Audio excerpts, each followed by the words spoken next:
Hello friends, हम लेकर के आए हैं आप लोगों के बीच विज्ञान का महत्वपूर्ण ऑब्जेक्टिव प्रश्न। नंबर 1 में निम्न में से कौन सा पदार्थ लेंस बनाने के लिए प्रयुक्त नहीं किया जा सकता है? इसका सही आंसर होगा नंबर डी, मिट्टी। नंबर 2 में एक उत्तल लेंस की क्षमता 1 डायोप्टर है तो उस लेंस की फोकस दूरी, इसका सही आंसर होगा प्लस 100 सेंटीमीटर।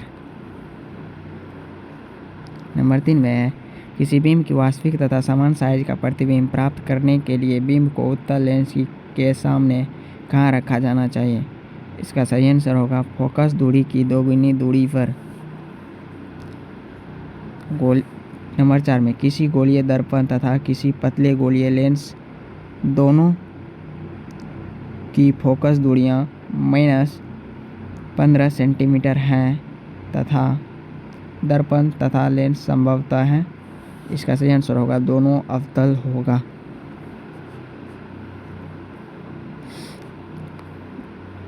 पाँच नंबर में प्रकाश के अपवर्तन के कितने नियम हैं? प्रकाश के अपवर्तन के 2 नियम हैं और प्रकाश के परावर्तन के भी 2 नियम हैं, जैसा कि यहाँ पे दिया हुआ है। प्रकाश के परावर्तन के कितने नियम हैं? 2।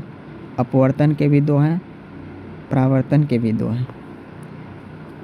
नंबर 7 में है सरल सूक्ष्मदर्शी में किसका उपयोग होता है? इसका सही आंसर होगा नंबर डी, उत्तल लेंस। किसी माध्यम के अपवर्तनांक का मान होता है sin I/sin r। Number A में है sin I/sin r। एक उत्तल लेंस होता है किनारों की अपेक्षा बीच में मोटा। एक उत्तल लेंस होता है किनारों की अपेक्षा बीच में मोटा। नंबर 10 में अवतल लेंस का आवर्धन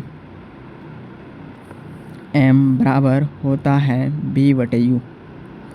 इसका सही आंसर होगा डी। 11 नंबर में गोलीय दर्पण में फोकसांतर एवं वक्रता त्रिज्या के बीच संबंध है r बराबर 2f। इसका सही आंसर होगा ए।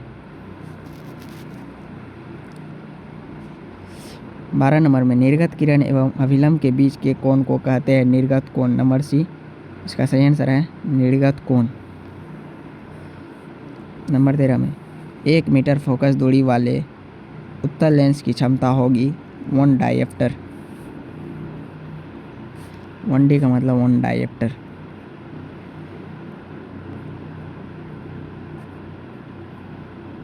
किसी अवतल दर्पण द्वारा काल्पनिक सीधा तथा आवर्धित प्रतिबिंब बनता है जब वस्तु स्थित होती है दर्पण तथा उसके फोकस के बीच। किस दर्पण द्वारा प्रतिबिंब सीधा एवं छोटा होता है? उत्तल दर्पण। 15 नंबर का आंसर होगा ए। नंबर 16 उत्तल दर्पण है अभिसारी। इसका सही आंसर होगा ए। 17 नंबर का है उत्तल दर्पण से बना प्रतिबिंब होता है काल्पनिक एवं छोटा। इसका सही आंसर होगा नंबर ए। नंबर 18 निम्नलिखित कौन किस दर्पण द्वारा किसी वस्तु का वास्तविक प्रतिबिंब प्राप्त किया जा सकता है? इसका सही आंसर होगा नंबर बी, अवतल दर्पण द्वारा। नंबर 19 निम्नलिखित में किसमें बड़ा और वास्तविक प्रतिबिंब बनता है? इसका सही आंसर होगा नंबर सी, अवतल दर्पण। नंबर 20 समतल दर्पण द्वारा बना प्रतिबिंब हमेशा नंबर बी, काल्पनिक होता है। 21 नंबर किसी वस्तु का आवर्धित प्रतिबिंब बनता है अवतल दर्पण से।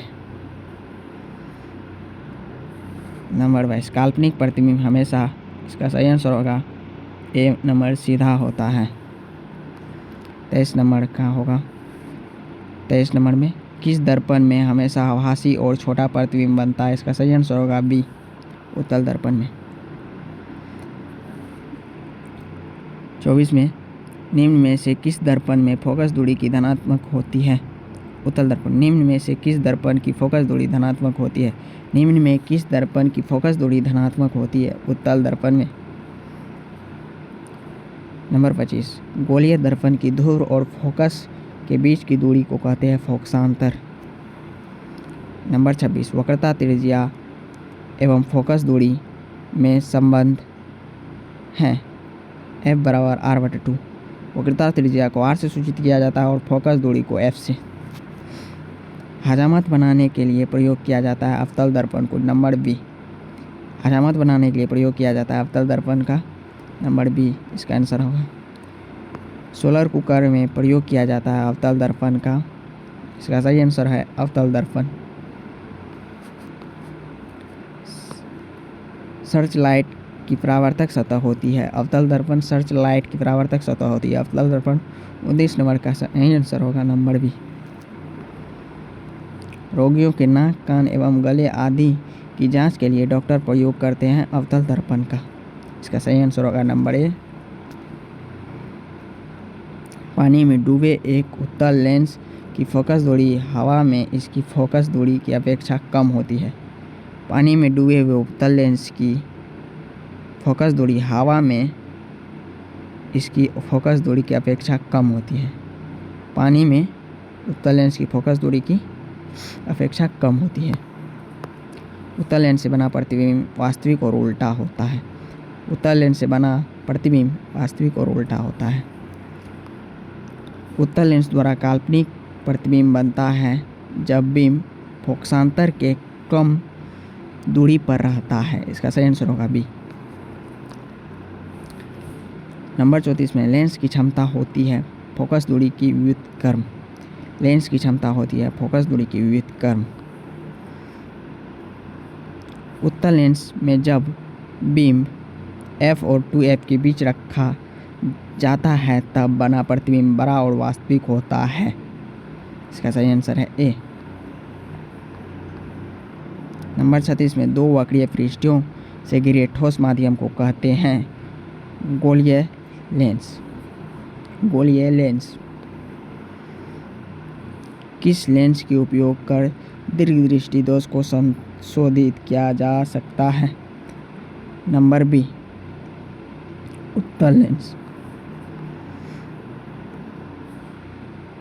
नहीं कार्तीय चिन्ह परिपाटी के अनुसार दर्पण के सामने रखे गए बिंब की दूरी ली जाती है ऋणात्मक। प्रत्येक लेंस के दो वक्रता होते हैं क्योंकि लेंस की दो वक्र सतहें होती है। प्रत्येक लेंस की दो वक्रता केंद्र होते हैं क्योंकि लेंस की दो वक्र सतहें होती है, इसका सही आंसर है नंबर ए।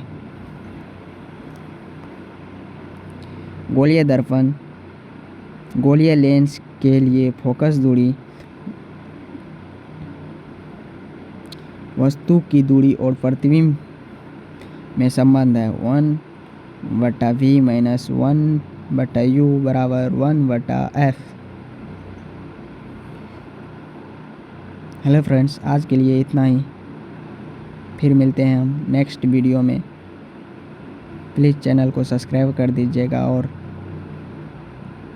नोटिफिकेशन दबा दीजिएगा।